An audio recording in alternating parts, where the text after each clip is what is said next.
मोहिनी एकादशी के दिन चुपचाप यह एक फल खा लेना, पूरे साल होगी धन की वर्षा। वैशाख महीने की यह मोहिनी एकादशी कोई साधारण एकादशी नहीं है। इस दिन चुपचाप यह एक चीज खाते ही आपके ऊपर माता लक्ष्मी की ऐसी कृपा होगी कि आप लाखों में खेलेंगे और साथ में आपकी किस्मत आसमान पर होगी। दोस्तों, प्रकृति ने समय समय पर हमें ऐसी अनमोल चीजें दी हैं जिन्हें आज की भाग दौड़ भरी जिंदगी में हम कहीं खोते जा रहे हैं। कुछ खास चीजें ऐसी होती हैं जिन्हें हम सही तिथि और सही समय पर प्रयोग करते हैं तो उनका लाभ हमें पूरे वर्ष नहीं बल्कि पूरे जीवन तक मिलता है।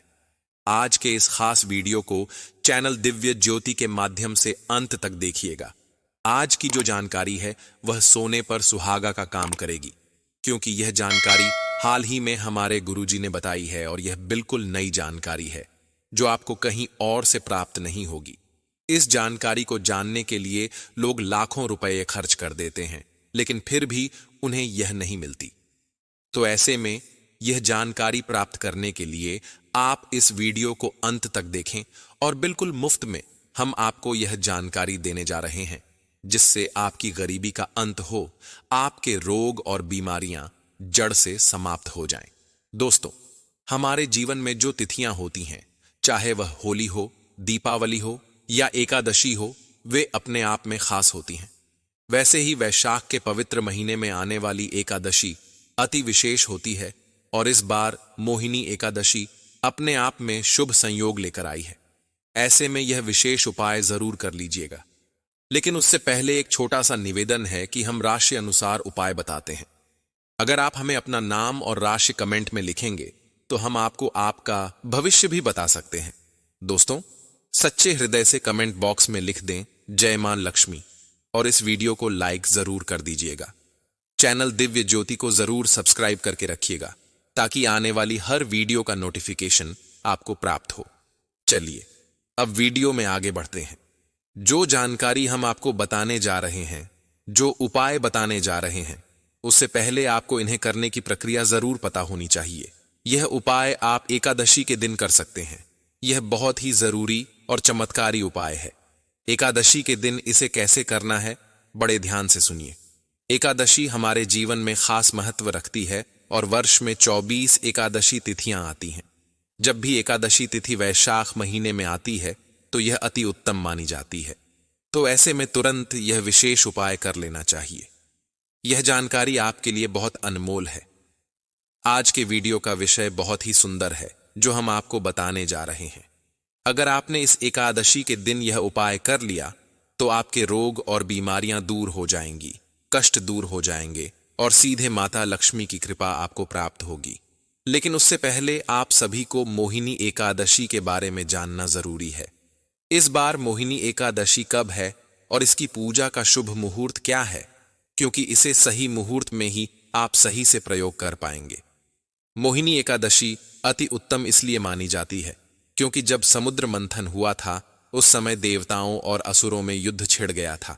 उस समय अमृत को लेकर काफी लड़ाई होने लगी थी, जिसकी वजह से असुरों और देवताओं के बीच सुलह करने और अमृत का सही बंटवारा करने के लिए भगवान विष्णु ने मोहिनी रूप धारण किया था। यह मोहिनी रूप भगवान विष्णु ने एकादशी के दिन धारण किया था, इसलिए इस एकादशी का नाम मोहिनी एकादशी रखा गया। तो चलिए आप देर न करते हुए जानते हैं कि इस बार मोहिनी एकादशी की तिथि कब है, इसकी पूजा का शुभ मुहूर्त और पूजा विधि क्या है और इस दिन कौन से उपाय करके माता लक्ष्मी की कृपा प्राप्त की जा सकती है।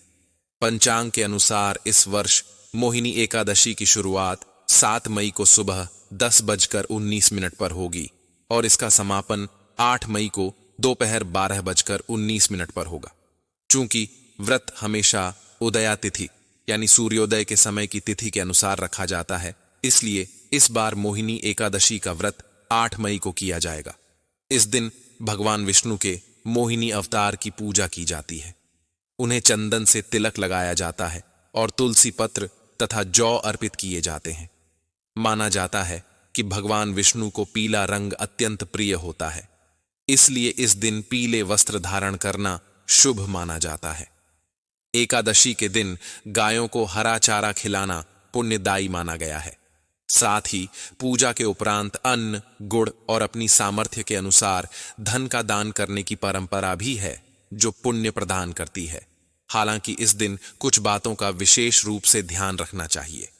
पूजा में तुलसी पत्र अवश्य अर्पित करें, लेकिन तुलसी को स्पर्श न करें, न ही उसे तोड़ें और न ही उसमें जल अर्पित करें।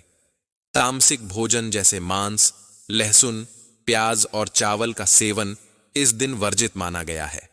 काले रंग के वस्त्र धारण करने से भी परहेज करना चाहिए। इस दिन किसी भी महिला या बुजुर्ग का अपमान नहीं करना चाहिए और न ही किसी के प्रति मन में दुर्भावना रखनी चाहिए, क्योंकि एकादशी व्रत का उद्देश्य मन, वचन और कर्म की शुद्धता बनाए रखना है। मोहिनी एकादशी के दिन शाम के समय तुलसी के पौधे के नीचे गाय के घी का दीपक जलाएं और भगवान विष्णु का ध्यान करते हुए तुलसी के पौधे की 7 परिक्रमा करें। ऐसा करने से आपका पूरा परिवार सेहतमंद रहेगा और आपको स्वास्थ्य पर बुरा प्रभाव नहीं पड़ेगा। व्यापार में परेशानी बनी हुई है तो मोहिनी एकादशी पर 11 गोमती चक्र और 3 छोटे एकाक्षी नारियल लें। इन्हें मंदिर में स्थापित करके इनकी धूप दीप आदि से पूजा करें। पूजा के बाद एक पीले रंग के कपड़े में गोमती चक्र और एकाक्षी नारियल बांधकर ऑफिस या दुकान के मुख्य द्वार पर लटका दें। यह उपाय से व्यापार चलने लगेगा। घर में पति पत्नी में कलह झगड़ा बना रहता है तो मोहिनी एकादशी के दिन केले के पेड़ की धूप दीप, रोली चावल आदि से पूजा करें और भगवान विष्णु को केसर मिला दूध अर्पित करें। कुछ मिनट बाद उसे प्रसाद के रूप में पी लें। ऐसा करने से पति पत्नी के बीच रिश्ते मधुर होंगे।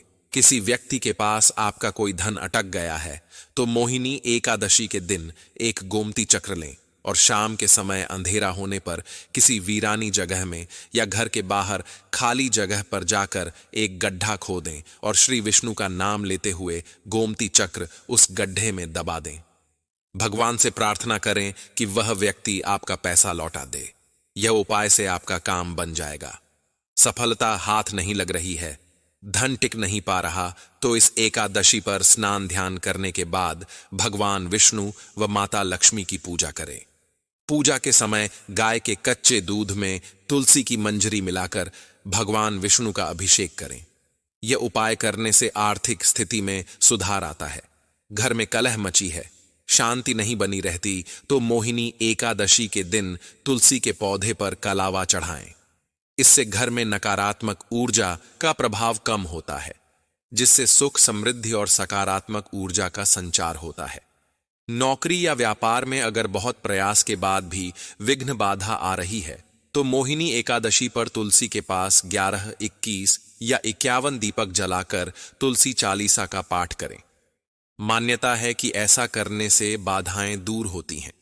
बहुत प्रयास के बाद भी वैवाहिक जीवन सुखमय नहीं चल रहा है तो मोहिनी एकादशी के दिन तुलसी के पौधे को 16 श्रृंगार की सामग्री अर्पित करें।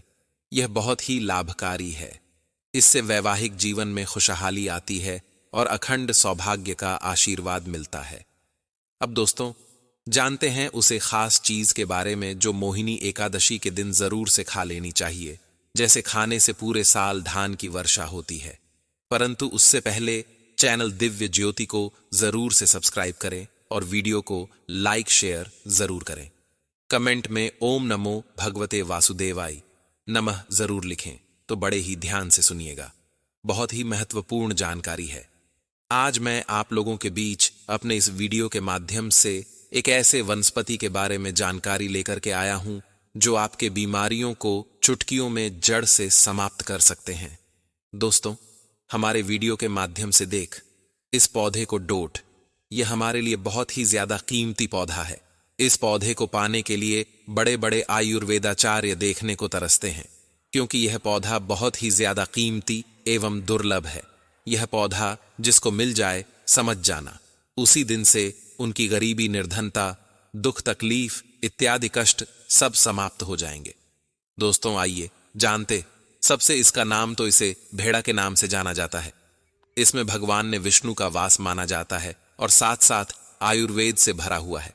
दोस्तों, इस पौधे के बारे में जरूर सुने होंगे और इसके फल भी खाए होंगे। दोस्तों, आइए जान लेते हैं। भेड़ा के बारे में थोड़ा सा जानकारी उसके बाद जानेंगे। इससे मिलने वाले आयुर्वेदिक फायदे एवं चमत्कारिक प्रयोग के बारे में। तो दोस्तों, क्या आप जानते हैं कि बहेड़ा क्या है या बहेड़ा का उपयोग किस चीज में किया जाता है? अगर आप नहीं जानते हैं तो यह जान लीजिए कि बहेड़ा का तेल बालों को काला करने के लिए उपयोगी माना जाता है। आग से जलने के कारण हुए घाव पर भी बहेड़ा का तेल बहुत ही ज्यादा लाभकारी होता है।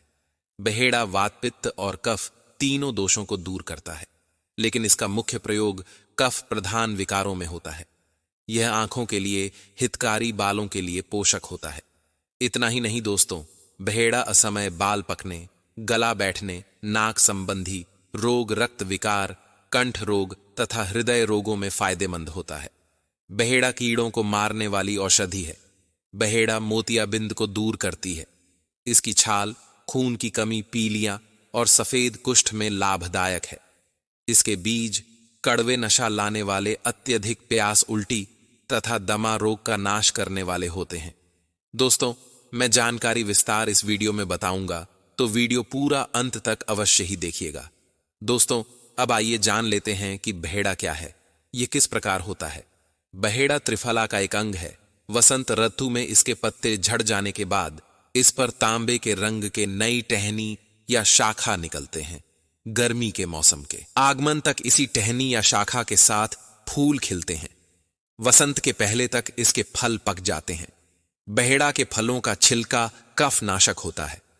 यह कंठ और सांस की नली से जुड़ी बीमारी पर बहुत असर करती है।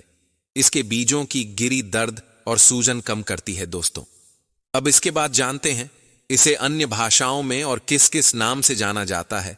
तो हिंदी में इसे हल्ला बहेड़ा, इसका वानस्पतिक नाम टर्मिनलिया बेलेरिका, संस्कृत में भूतवासा विभीतक, उर्दू में बहेरा इत्यादि नामों से जाना जाता है। दोस्तों, आप हमारे वीडियो को कौन से राज्य देख रहे हैं एवं इसे आपके यहां किस नाम से जाना जाता है, हमें कमेंट करके जरूर बताएं। और मित्रों, कमेंट में जय हिंद, जय आयुर्वेद जरूर लिखना। दोस्तों, जानकारी बताने से पहले आपसे एक निवेदन है। हमारे देश भारत में जड़ी बूटी, पेड़ पौधे की जानकारी समाप्त हो रही है। हम अपने इस चैनल प्राचीन ज्ञान में पेड़ पौधे की जानकारी को पुनः भारत में यूट्यूब पर जड़ी बूटी की जानकारी को लोग समझे और अपनाएं। दोस्तों, अब तक आपने जाना कि बहेड़ा के कितने नाम हैं। अब जानते हैं इससे मिलने वाले आयुर्वेदिक फायदे एवं चमत्कारिक प्रयोग के बारे में। तो आयुर्वेदिक प्रयोग को कुछ इस प्रकार से है दोस्तों। पहला है बालों के रोग के लिए।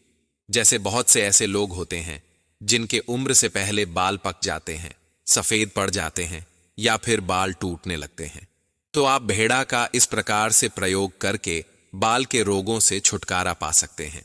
तो इसके लिए आपको बहेड़ा के फल की मिंगी का तेल अपने बालों में लगाना है। दोस्तों, मिंगी किसी से बोला जाता है, तो इसके फल के अंदर में जो छोटा सा बीज होता है उसे मिंगी कहते हैं। तो इसके तेल को अपने बालों पर लगाना है, तो इससे बालों का झड़ना, बालों का टूटना इत्यादि सब समाप्त हो जाते हैं। दोस्तों, बहेड़ा के फल का मिंगी आपको मार्केट में मिल जाएंगे, तो आप इसका प्रयोग कर सकते हैं। इसके बाद आंखों के रोग में भी बहेड़ा का प्रयोग कर सकते हैं। दोस्तों, आंखों के रोगों के लिए मैं बारी बारी से दुर्लभ प्रयोग बता रहा हूं, ध्यान से सुनना।